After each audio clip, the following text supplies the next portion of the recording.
Hola, ¿qué tal? Buenas noches, Dominicana. Muchísimas gracias por favorecernos con su sintonía como cada semana. Siempre, desde nuestro espacio, no escatimamos esfuerzos para propiciar la participación plural de la ciudadanía y la exposición de ideas, y en esta ocasión, con la ausencia del partido de gobierno, desafortunadamente, y sin la equidad que nos propusimos, procuraremos abordar el tema de gran importancia ante los próximos meses. Aunque la participación juvenil en la política se remonta desde la fundación de la República, en la actualidad persiste un pobre involucramiento, tal vez por la desconfianza que genera la interacción con instituciones del Estado, la falta de cultura ciudadana, el desconocimiento sobre el significado de política o el sentimiento de que todo está perdido, que abunda en la mayoría. Hoy nos acercaremos a ellos, caras jóvenes de la política. Le preguntaremos qué piensan, qué proponen. Estas personas han nacido en el seno de familias de mucho activismo político, con historias de luchas, otros de familias empresariales, de mucho trabajo y esfuerzo. Ellos y ella, productos de diferentes formaciones, experiencias, ideologías e intereses. La sociedad es eso, la pluralidad y la diversidad, la disidencia, el conflicto, la búsqueda de representación de tantos segmentos, necesidades y realidades. Ahora bien, ¿qué les une? La política partidaria. Cada una de estas personas desean una silla en la mesa, hacer valer su voz, llevar a cabo sus propuestas, representar sus intereses, iniciar o continuar en la práctica política partidaria. Así las cosas, conozcamos más de estas caras jóvenes de la política.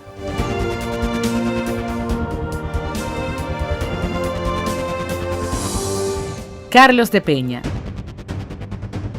sociólogo y doctor en ciencias sociales. Ha trabajado desde hace 12 años en investigación social, formación empresarial y optimización de la calidad estratégica de las organizaciones.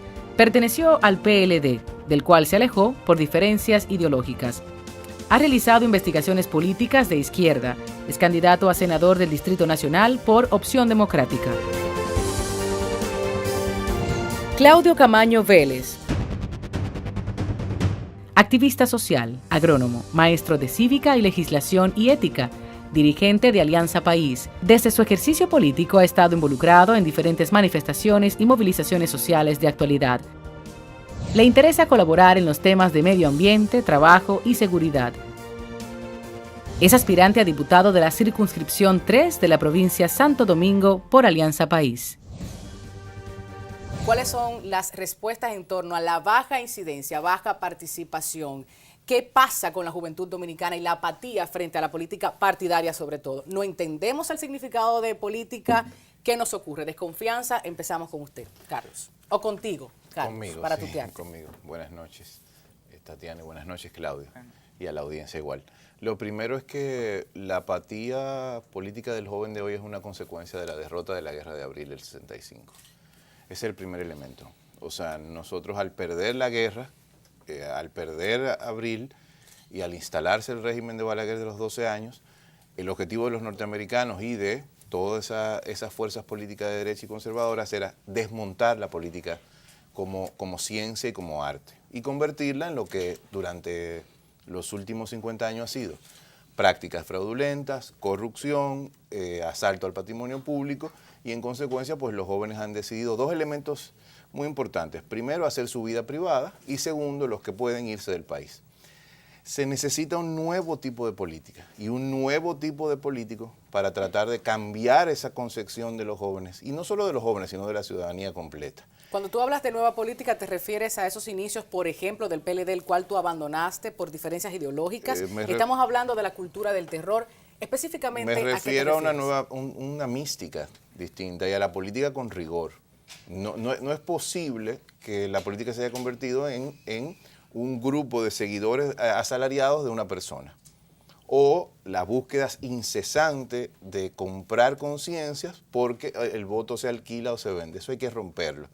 En la República Dominicana hay que plantearse una ética y una estética política diferente. Y detrás de eso es básicamente nuestra propuesta: presentar al país la posibilidad, no de retornar a lo viejo, yo no creo en nostalgias fuera de contexto. Yo creo que hay que plantearse el futuro, desafiar lo convencional y llegar a unos niveles donde la población se reeduque en que la política es una sola cosa: el poder de unos sobre otros. Yo creo que hay que devolverle el poder a la gente, el poder al pueblo y quitárselo a los que durante 50 años nos han mantenido en este estado de cosas. Pelear con el conservadurismo, pelear con el fundamentalismo es muy difícil y lo hemos visto ante discursos que han encontrado mucha batalla en medios de comunicación, en discursos. O sea, es bastante complejo, Camaño. ¿Cómo ves tú todos estos mensajes articulados, muchas veces encontrados en la sociedad dominicana? Sí, realmente la población dominicana está en una situación en la cual desconfía completamente de los políticos. Pero no hacen nada para cambiarlo. ¿Por qué? Sí, Desconfiamos, sí. pero no participamos. Sí, no, ¿Qué pero pasa ahí? no, participamos. Ahí está Carlos, aquí estoy yo. Ustedes, y felicidades por eso, ¿eh? O sea, por ello el programa. Y hay miles de personas. Y precisamente una de las razones por la cual nosotros tenemos objetivos a corto, mediano y largo plazo. O sea, el objetivo a mediano y largo plazo es poder tener un país donde verdaderamente se respeten las leyes, donde nadie esté por encima de las leyes y donde se respeten los derechos fundamentales y donde el Estado pueda proveer realmente esas garantías. Ahora, nosotros tenemos un objetivo a corto plazo. Por ejemplo, en mi caso particular, yo tengo un objetivo a corto plazo, que es ganar la diputación. ¿Por qué un objetivo a corto plazo? Porque ese objetivo a corto plazo es lo que va a demostrar al país que sí se puede hacer política de otra manera. Porque ahora la gente cree que no tiene espacio. Porque una diputación generalmente cuesta millones de pesos. De hecho, se calcula en base al dinero que puedas tener para costear la campaña política. Sí, de hecho, aquí hay muchos partidos políticos que solamente, solo para ingresar, solo para poder inscribir la candidatura, te exigen sumas fabulosas de cientos de miles de pesos, solo para inscribir la candidatura. Entonces, nosotros vamos a demostrar que el principal ingrediente que tiene que tener un dirigente político es una trayectoria intachable. Eso es lo que nosotros con eso nosotros vamos a ganar una diputación. Pues, ¿quién está financiando mi campaña? ¿Quién? Primero, mi campaña es una campaña austera. Primero, y será así. Lo segundo, la están financiando las personas que creen en mí, mis amigos, mis familiares, mis padres. Ellos son los que están financiando. Personas que aportan 500 pesos mensuales, 1000 pesos mensuales, 100 pesos mensuales. Se ha hecho un fondo colectivo. Esas son las personas que están financiando. Y mira, yo me he acercado a decenas y decenas de personas. Claro, previamente yo más o menos sé a quiénes me puedo acercar. Y ninguna persona me ha dicho, mira, no te voy a ayudar.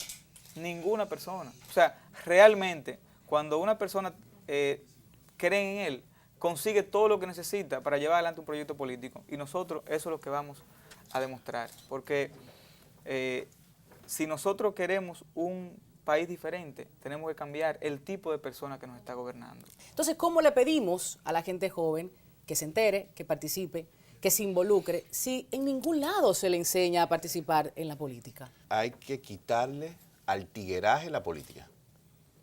Y lo quiero repetir y hacer énfasis. La política está llena de tigueraje.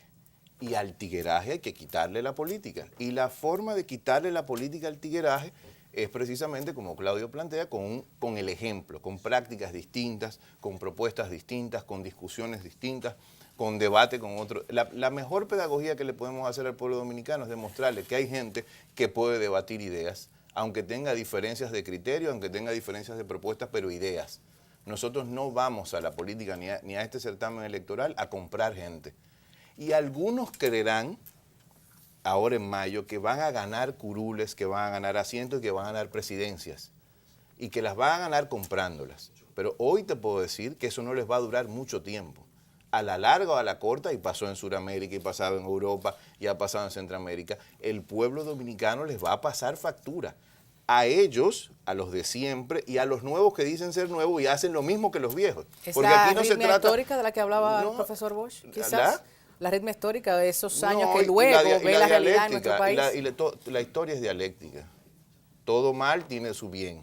Y nunca vamos a llegar nos vamos a hundir tanto que no saldrá lo bueno. Y quiero destacar de nuevo, porque a mí el tema generacional no me gusta.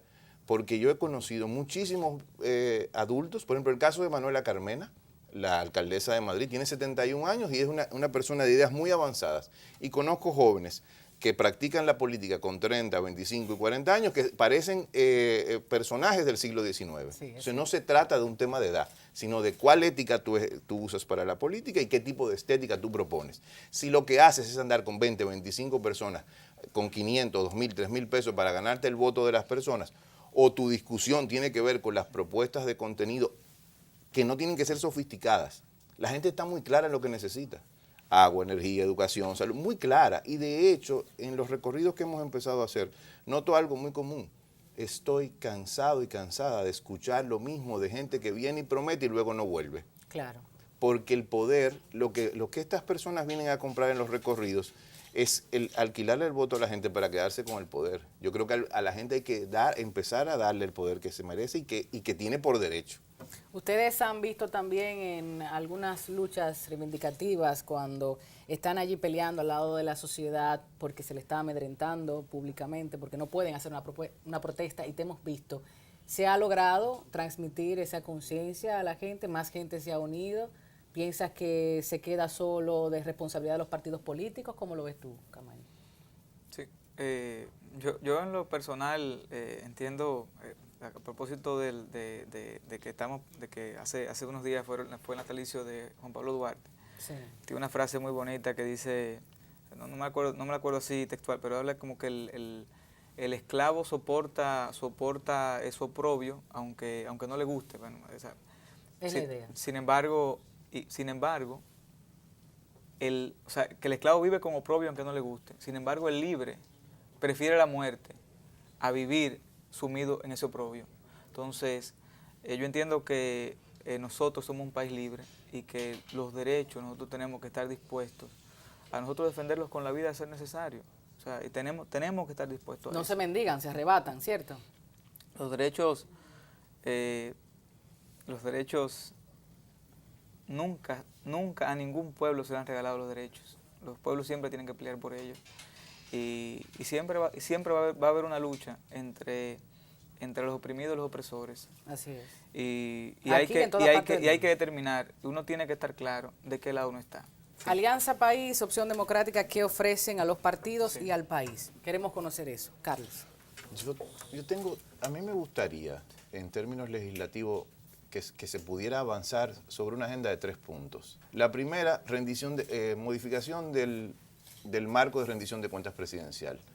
Nosotros entendemos que la presidencia de la República debe ser sometida a un mayor escrutinio anualmente. Por ejemplo, evitar la ritualización exclusiva de la presentación de las memorias cada 27 de febrero, sino que sea, como en España, por ejemplo, la oposición y la ciudadanía sea capaz de interpelar al presidente de la República y su ejercicio en el Poder Ejecutivo. Exacto. Entonces, que no sea el presidente llega, dice lo que quiere decir y se va para su casa o para el TDE, sino que exista un verdadero mecanismo de transparencia de información, de intercambio de información, donde el pueblo dominicano pueda valorar si con su dinero se está haciendo lo correcto. Sí, porque decir dice cualquiera, ¿no? Cualquiera. Claro. Y entonces no sufren esas interpelaciones. Aparte del Congreso unicameral, ¿no? Ahí va. El otro aspecto es que el Congreso dominicano siendo un país tan pequeño, de 2 cámaras, cuando en países muy grandes geográficamente, pues la presencia de una cámara es suficiente. Yo voy al Senado paradójicamente para que el Congreso sea de una sola cámara, de representación y sobre todo de calidad de esa representación. A ver quién te apoya, Carlos. Ojalá, tarde o temprano yo creo que la gente comprenderá que necesitamos las instancias y las instituciones lo más eficientes posible. Y el tercer aspecto, y no menos importante, la posibilidad de remover autoridades. La ciudadanía debería tener el derecho de remoción de autoridades a mitad de periodo cuando no cumplen con el programa. Usted no cumple con las propuestas de campaña, los mecanismos ciudadanos se pueden habilitar perfectamente y desde el presidente de la República hasta la menor autoridad puede ser removido de su cargo. Quiero dejar claro una concepción sobre la presidencia. Es el primero entre iguales, no el distinto entre todos. Eso es una cultura que debemos modificar. Claro. El presidente de la República es el ciudadano más responsable de que el Estado ejerza su papel, pero es el primero entre iguales. Por supuesto. Y eso es un tema que a la larga, a propósito de este siglo XXI, nosotros debíamos plantearnos modificar como sociedad y como sistema político en conjunto. No degradar la figura del presidente, sino dotarla de una estatura propia de sus responsabilidades y no sobredimensionar a una persona y convertirla casi en un dios cuando Dígalo. lo que es esencialmente es un ser humano que tiene grandes compromisos frente a la patria. Creo que actualmente se está discutiendo en el Congreso esto de la participación. Tenemos los mecanismos constitucionales, sin embargo, se quedan en teoría. Algunos mecanismos. Exacto, algunos. Y con relación a ello, qué maravilla, porque la ciudadanía te estaría apoyando. Sin embargo, los sectores de poder dirían, ¿cómo revocarme a mí? Cuidadito con eso, te apoyamos. Camaño, dígame usted. Sí. Nosotros entendemos que, entendemos no, el derecho al voto es un derecho humano, es el derecho a participar del gobierno y los policías militares son seres humanos, hay que respetarle ese derecho. Entendemos que no existe ningún argumento lógico, ningún argumento jurídico para sostener eso y nosotros de hecho vamos a incluso eso se necesita una modificación constitucional, pero nosotros confiamos que tarde o temprano habrá una mayoría constitucional en el Congreso, diferente a la que hay ahora, que realmente será una mayoría constitucional progresista, que reconocerá su derecho a todas las personas. Y en cuanto al medio ambiente, ¿qué exactamente te preocupa? Nosotros promovemos la bicicleta como medio de transporte. De hecho, la utilizamos como medio de transporte. Con esta inseguridad y este calor, porque yo quisiera. Pero... Sí, pero precisamente hay cosas que hay que solucionar para convertirla en medio de transporte reales, pero la utilizamos. Es posible, confiamos en eso. También nosotros tratamos el tema de la mano dura contra la delincuencia política. Aquí se habla mucho de la mano dura contra la delincuencia, pero hay que hablar de la mano dura contra la delincuencia política, que es precisamente la que crea las condiciones que reproduce la delincuencia común. Claro. Mira, yo soy agrónomo y generalmente las plantas tienen las raíces en el suelo, pero el árbol de la delincuencia tiene las raíces arriba. Claro. Pero, y precisamente ahí hay que perseguir la delincuencia. Arriba. Que es, sí. Algo que es importante para la ciudadanía que pregunta mucho en la calle, sí, que de qué se trata el Congreso. O sea, ¿para qué sirve el Congreso?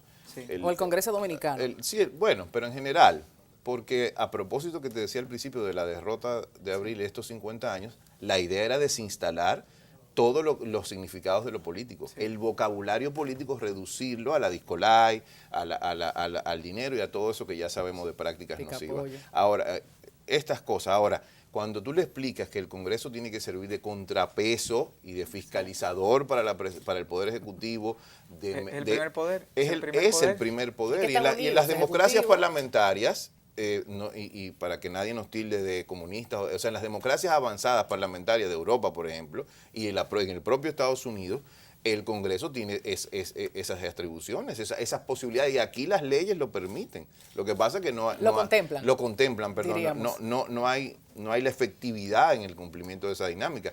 Pero para mí es fundamental que el Congreso esté en manos, y saludo la candidatura de Claudio y de otros compañeros, el Congreso tiene que estar en manos y de ciudadanos sobre todo, algo que al final, y ojalá este programa sea premonitorio, la República Dominicana tarde o temprano necesitará una constituyente por voto popular. Eso han pedido que muchos, fue lo que no pudo suceder en el 63, cuando se trató y los golpistas terminaron con el proyecto más democrático que ha tenido la República Dominicana, que fue la presidencia de Juan Bosch. Entonces tenemos que retomar otra vez, tarde o temprano, la agenda de la constituyente, para cambiar profundamente las instituciones de la República Dominicana, y de la única forma que eso se hace es ganando el Congreso. De la forma que sea, necesitamos mucho. Agradecemos esta primera intervención. Les voy a pedir, por favor, que se queden hasta el final, porque yo igual salgo de la mesa, les dejo el espacio a ustedes para las conclusiones después de escuchar las otras participaciones de Así las Cosas. Después de la publicidad, regresamos.